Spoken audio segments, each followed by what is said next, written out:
What if time does not really flow?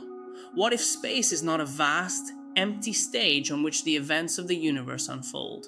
And what if the things we call real objects, an atom, a stone, a tree, a human being, are not fundamental parts of reality, but stable patterns inside a deeper network of relations? At first, this may sound like a philosophical thought experiment, but it begins with a very simple question. What makes something become a thing? Take 1,000 bricks. If we drop them in the middle of a field, we get a pile of bricks. If we arrange those same bricks in the right way, walls, windows, doors, and a roof appear. A house comes into existence. The material has not changed. The number of bricks has not changed either. The difference lies in the relations between them. The house is not a new kind of brick, nor is it some invisible substance added at the end of construction. It is a new level of organization. Properties appear that cannot be found in any single brick. It has an inside and an outside. It protects us from the rain. It has rooms. People can live in it. This is what we call emergence. When many simpler elements enter the right pattern of relations, a new, higher level whole appears. But what happens if we apply the same idea not only to houses, cities, or living beings, but to the physical world itself? Could it be that not only life or consciousness are emergent, but space, time, causality, and physical objects as well? To explore this possibility, we first have to let go of something that feels completely natural. The idea that reality is fundamentally made of tiny things. In everyday thinking, the world is a collection of objects. Atoms form molecules. Molecules form cells. Cells form bodies. It seems as if every level is built by stacking smaller pieces together. But this does not explain what turns a collection of parts into an independent object. The human body is constantly changing. Atoms enter and leave. Cells die and new ones take their place. And yet we still regard ourselves as the same person. A city changes too. Buildings are rebuilt. Residents come and go. New roads are constructed. Old shops close. And yet the city preserves a kind of identity. It seems that an object is not defined only by its material. It is also defined by the organization that remains, by the pattern of its relations. So imagine a world in which space does not yet exist. There are no coordinates, no up or down, no left or right. There are only states and relations between them. Mathematics describes such a system as a graph. A graph consists of nodes and edges. But there is something important to understand. The position of the points in a drawing does not matter. We can move them, stretch the diagram, rotate it. The graph remains the same as long as its connections do not change. Its true content is not where a point is drawn. Its true content is what that point is connected to. Even such a simple structure can generate something that resembles the beginning of space. Suppose A is directly connected to B. B is connected to C. But A is not directly connected to C. A and B are one step apart. A and C are 2 steps apart. Distance has appeared, not in meters, not in centimeters, but in the minimum number of relations that must be crossed. Something similar happens on the internet. The physical distance between 2 computers may matter less than the number of network hops between them. Or think about a social network. 2 people may live in the same city and yet belong to completely different social worlds. 2 others may be thousands of kilometers apart and still remain in constant, direct contact. Relations can therefore create geometry by themselves. Closeness appears, distance, a center, a periphery, clusters, boundaries, bridges between regions. But this is not yet necessarily the physical space we experience around us. This is the first space, the relational geometry of states. Objects still have to emerge from it. Now imagine an enormous network in which some regions are much more densely connected than others. Inside such a region, there are many connections. Toward the outside, there are relatively few. It is like a district with a dense internal street network connected to the rest of the city by only a few bridges or main roads. such a region begins to separate from its surroundings. It develops an inside, it develops a boundary, and it may preserve its organization even while some of its internal details change. At that point, we have the beginning of an object. But stability alone is not enough. A structure becomes truly useful as an independent object only when we do not need to know every internal detail in order to predict its behavior. Think of a car. When you drive, you do not track the movement of every electron in the engine. You do not need to know the vibration of every metal atom. The dashboard shows only a few variables: speed, engine revolutions, fuel level, temperature. Instead of billions of microscopic details, a few macroscopic values are enough to understand what is happening. This is compression. Compression does not necessarily mean that the internal details disappear. It means that they are no longer equally relevant at the higher level.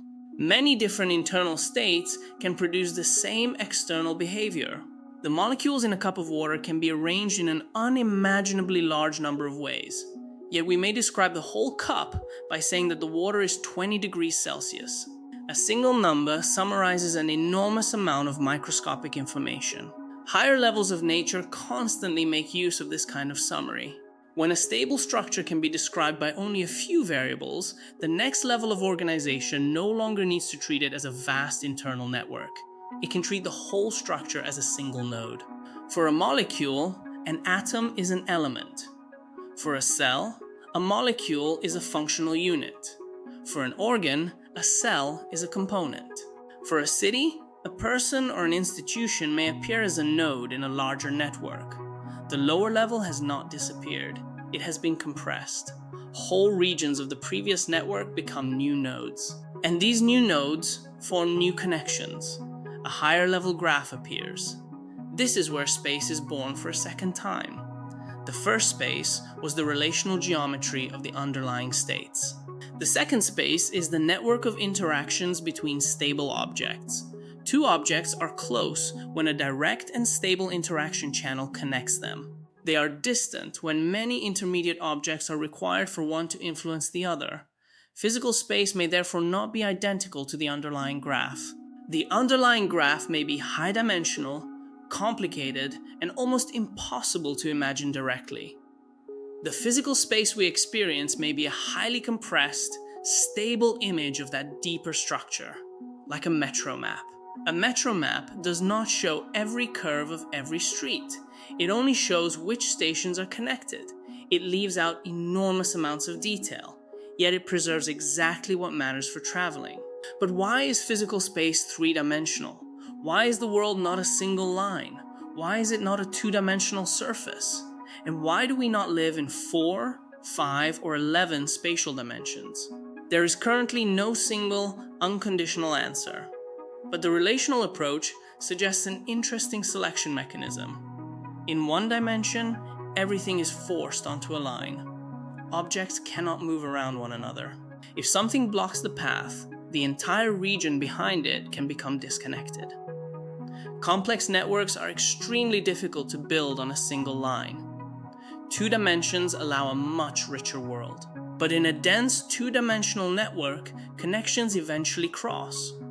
Think of a printed circuit board. The more components you try to connect directly, the harder it becomes to route the wires without collisions. You can use bridges, layers, time sharing, but all of these are additional solutions. In 3 dimensions, one connection can pass above or below another. Networks gain far more freedom. 3 spatial dimensions are the first case in which complex local connections can avoid one another naturally. But this gives only a lower bound. It may explain why 1 or 2 dimensions are too restrictive. It does not yet explain why there should not be more. The answer may be that more dimensions do not necessarily create a more stable world. The way interactions spread depends on the number of dimensions. As the influence of a source spreads into more directions, it weakens with distance in a different way. For certain long-range interaction laws, the stable bound orbits and complex structures that exist in 3 dimensions may fail in 4 or more. 3 dimensions may therefore lie between 2 opposing pressures. With fewer dimensions, connections interfere with one another too easily. With more dimensions, certain forms of binding may become too weak or unstable. 3 dimensions may be the smallest space that is open enough for complex networks while still being tight enough for stable bound objects. This does not merely say that we observe 3 dimensions. It suggests a reason why a 3-dimensional world may be especially capable of producing rich and persistent structures. But dimension is not enough. A graph may have a 3-dimensional character and still be extremely irregular. Physical space, however, appears smooth on large scales. Small regions resemble one another. The laws do not completely change when we move 1 meter to the side. There is no entirely different geometry at every point. How could such smoothness arise from a discrete network? Think of a digital image. Up close, we see separate pixels. From a greater distance, the image appears continuous. The eye no longer notices the individual squares. Or think of a mosaic. It is made of separate stones, yet from far enough away it forms a smooth picture.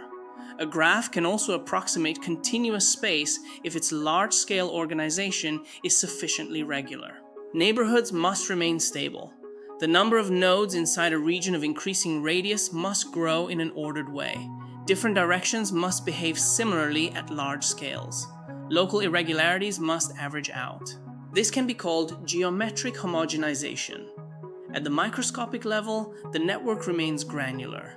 At the macroscopic level, a smooth, locally Euclidean space can appear. To an ant, a cobblestone road is a dramatic landscape. From a moving car, the same road appears almost flat. Geometry depends on scale.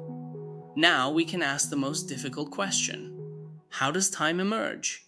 The underlying structure is atemporal. Nothing happens inside it in the ordinary sense. The full relational system simply exists. It is like a book in which all pages exist at once. Page 100 does not come into existence when we finish page 99, and yet we still move through the book in sequence.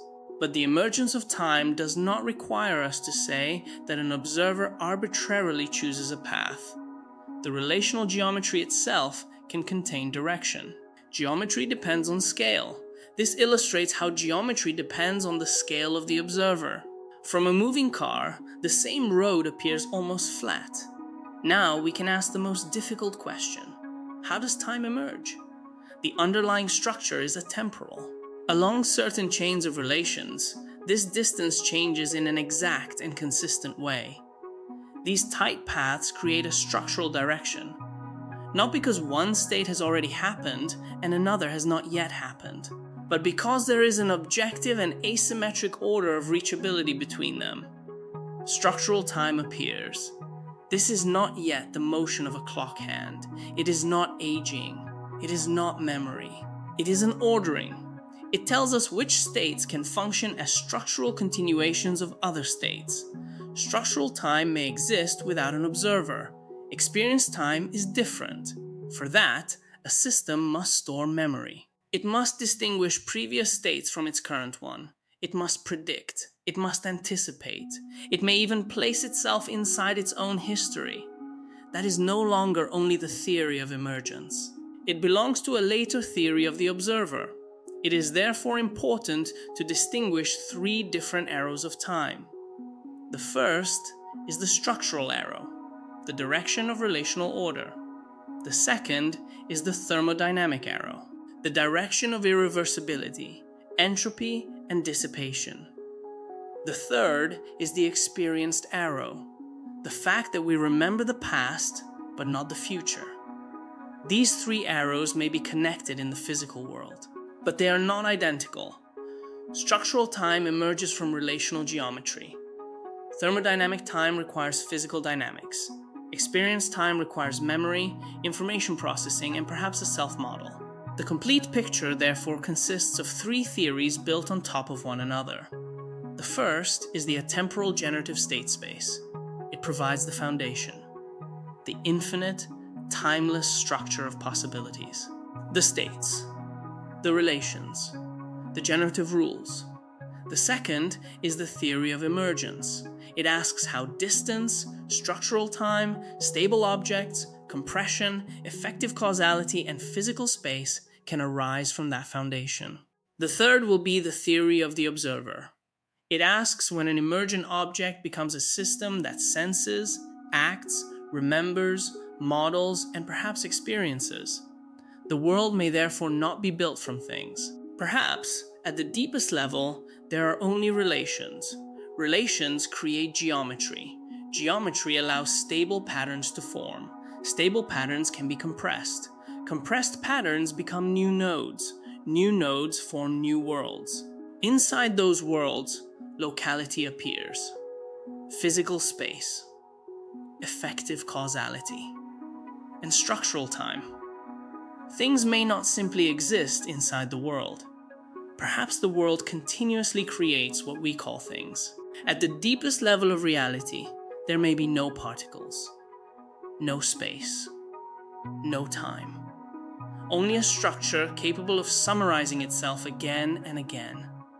And with each summary, a new level of reality is born. Atom, molecule, cell, organism, society, observer. Perhaps the universe is not a machine assembled from finished objects. Perhaps it is a hierarchy of worlds emerging from one another.